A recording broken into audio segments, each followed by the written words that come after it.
Ia, sauno ia lau a fionga le komisina o le ofisa o le komisi o whainga pālota le tātou atunu e tu sau le tūlanga fo ina o mai ia le au whaasalau ma le au tusitala. Ia, ai le ima wase awa noa i le taimile le amatanga e ulufale ai tonu le whaitau ngā loa ia. Ia, e se fo ila mātou fo i tu vai ma le whaawinga ina o le tūlanga lea. Ia, ai e se fo i ia whaatatia ngā le tau fo i ofisa. Se au maino whina ngā le tu sai lam ta apu lau fionga le komisina. Ia, e momo ana whaatara whaatunga, whaatai mole abanoa. Pe kona whairoa tu le ua mai atu ti fo i midia o mai whamama natu fo. O le tūna whono fo. Si fia fo i o lecture act ua fe suiva. O le mea fo. Ia denga whaakinga roka rua fe lokas. So ule whapa koru ngai kausanga tūra whono rea. Ia de whapera ako o koro whaatununga i le pālo korua ulokas. Ia o le wamakanga. Sola le mo tūra whono. Manino aru tūra whono. Vaenga balu se furu o le tūra whono. Ngai whata o tōna i mea ka o permitted officers. I te tōnu o le whainga scrutiny o le lola, o le vase ino le lola. Ia ma le official count. E lua vaenga o le ngaruenga. O le vaenga mōmuara. Nai whaturanga mai rena balu se furu. O le vaenga mōmuara, nai puiputas. E whaasino lai i le vase ino le lola. O toto mai foi na ia vaenga e whaatanga i nei te tonu. Na o le ofisa whai pārota. Ia ma whairo tusi o sui tawa anga kasi whairo tusi whaatanga. I le vaseina na le lola. A o le official count. Nai whaatulanga ma le vaenga valtogo tu rafo. Ia, o nai e hawhio mai ai. Alau ele media i te tonu. Ile mori mawina le official count. Manino ama yo me e dua. O le vase ina le lola i o le whaapalinginga mātou le lola i sa o whaamomunga. Ia mapāngo tau mai an whai mai tua. I le lola. Nā le vase ngā le lola minga. O le ngā luenga ngā maka masfukas. O le se furu o le uli o le stona. Ai uman ngā luenga wa awha le ono le stona. O le ngā luenga atoa lana. I lado tu la fono, na lo fisa fai pārota, ma scrutiny rei ai.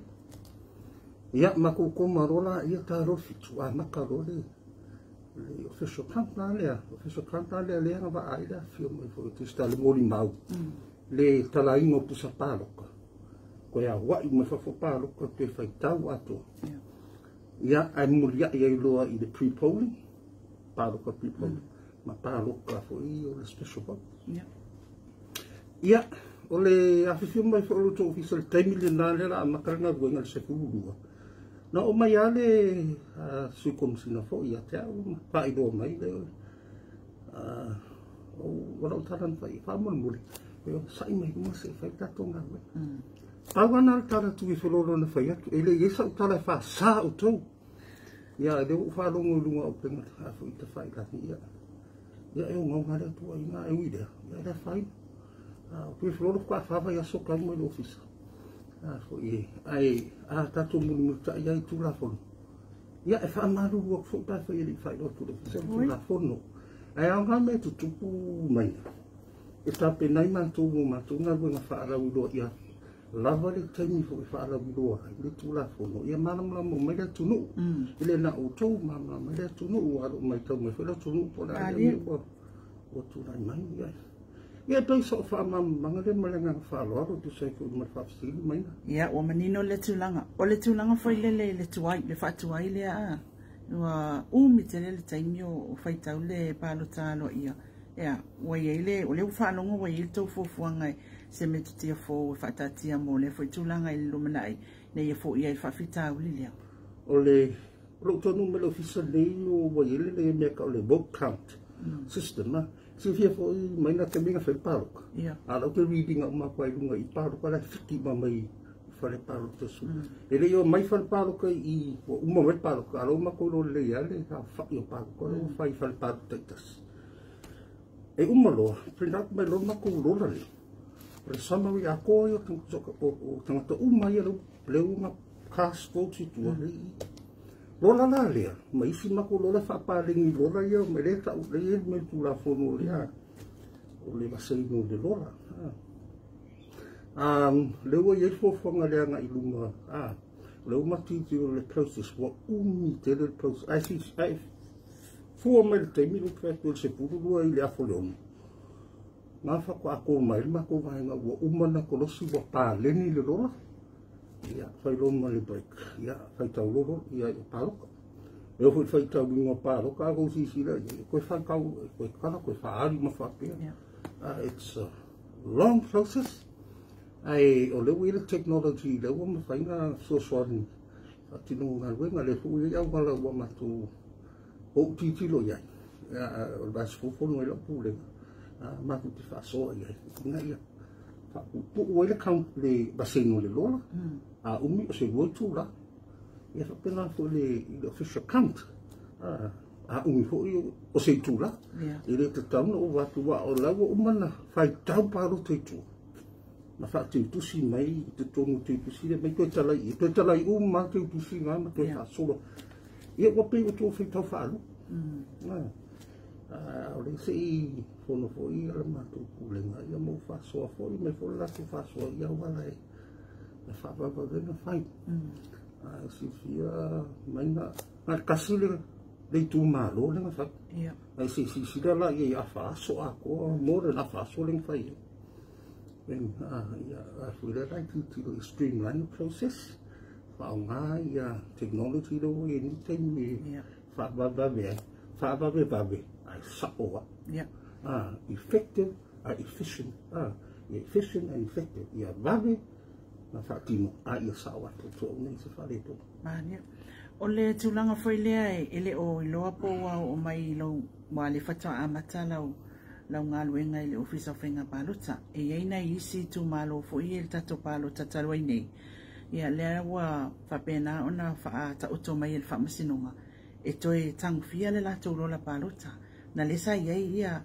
talo sanga sa awe o peila le tu malo ana lua le olo iei na iei la lato talo sanga na awe o e toi tang fia le lola ono lo iei ia tanga tau to tele o maliliu iei tanga tala e resta la wha alua lunga lola ata wa iei se fofuanga ma whaatatia ngai le tūlanga le taimine le lei o le whanga so wale skalanga ma kilingi le lola le mako fofuanga le iei o au kusoe whai le mako meka o le mass registration o le a koe le skala uma ia kanaka ma kiria umai la lola ia ma ilo le lei tangata ia whapea nisi fo i tu nga tangata fo ilo i tangata o lai paloka i tu malo e lengo ngofo i tu malo si fi ho tu la fono fole nga le lua qualification na lo le la fono le i le meke parota o le residence ia ma le matai e fe lolo la matai e lua fo ia nga va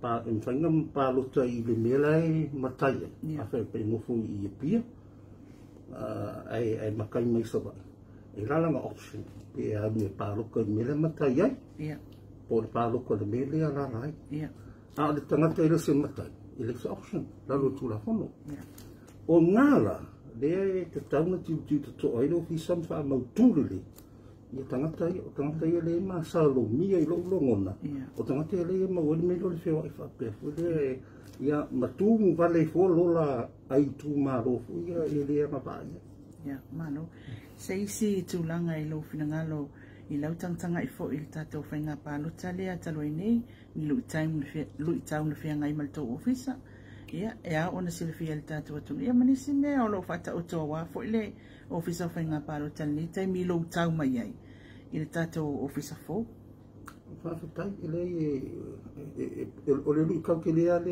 mai me le lo tau o te mo kai mi le veibi ia le basino le lola ma le official count fo i ia o whainga ia na sawa ia le kau ki te tau ia you know o le whakamaru na lo o tapu nei suinga e whaanga i te kono rosi lo ia i whaatino le ngā luenga na ia vave au le sao le o le tāua i o le mako o le process le vote count lea luki kango ko le mako computer system lea ia vai lawe le lola ka paole lola ka palo ka uma lenga paloka lenga uma awal ka paloka e bosa lá o lua fit lá tu tasia tu fit tu tasia essa parte e uma o leo ngā kon mako sistem lenga pick up ele tanga tau paloka I le ngoleska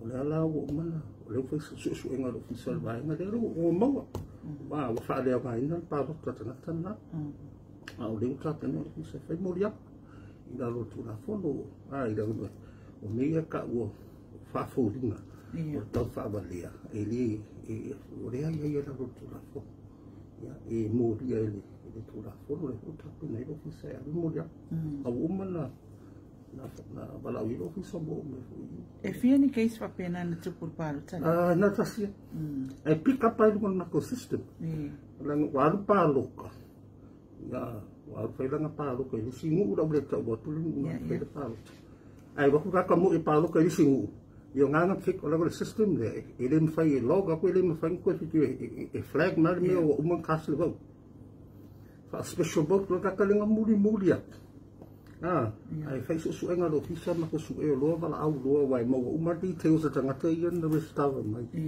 lenga ko uma mai I fai ma ko ta o mai ma to bo de tanga to mo I de unga de swafa de ye ma fa fu ringa de ya ko uma ba te fa ta nga ya o le uta pena o sa fai mo ya pa ngana le su le ngana no na ko process le wa nga le se media o me fanga pick up fa ko applica foi aí que me fai ele corosinho rola o le wo fa be nei o le yen ma to me da wo fai na this is new o le me lenga developer ma ko programmer computer programmer ele deva foi system le sa fa ngai o le pai de sa fa sa e su e le fa ma pai le la la ni le Ela o lu hai roi ane mo bato vai ta o me le mo le ma lo la ta fai u le tulanga foi le mo ila to le I palota o mai aristala le palota o lo iai le tulanga foi le la tula fono mo ila to la le nga yo inga le official le afai pasta o vai ngonu tu bol tu la fono lo amai au la pe fo ta le palota ya o tu la fono ai compulsory de vote tanga la tu sai ma la officina le parot o nga ngana le la to le office e lo a fe fafa lo o fafa la fa o tanga le parot ingano la ai le yo o salaria e se la tala bana le la do tu la fono alo ye me to fai mo I lo ngono me to fai mo sai mo tanga te fai ka tano nga malo fis le mafo anga la nga le paloka ta ua le vai nga na mai nei lo ngono atono I se au ta mai na I sa ma tu fo nga do nga tong fai ni fa la wi do la man fa la wi do e si fi fo tanga ta lo na ya tau fa le tu la fono ya ma le ta u le mo paloka o tu de linga e o te vai de tau bol mena e muri ya I o se fasalanga a tau sai mo ma to ma fo anga fo ina ma fo le paloka a mai la le ma fo anga lo le ngona fo mai na a mai le ma fo anga e genuine sama o la tala fa ya ala mai la pe ma a mai la mela that's a genuine for excuse wala nga ele pa ka mo to dia ngale fa sala do o se sa te ina a fa pe o fa o si se te dia mo fa pole ala mai lang se ko pelo ticket ma lo passport o tiki do ya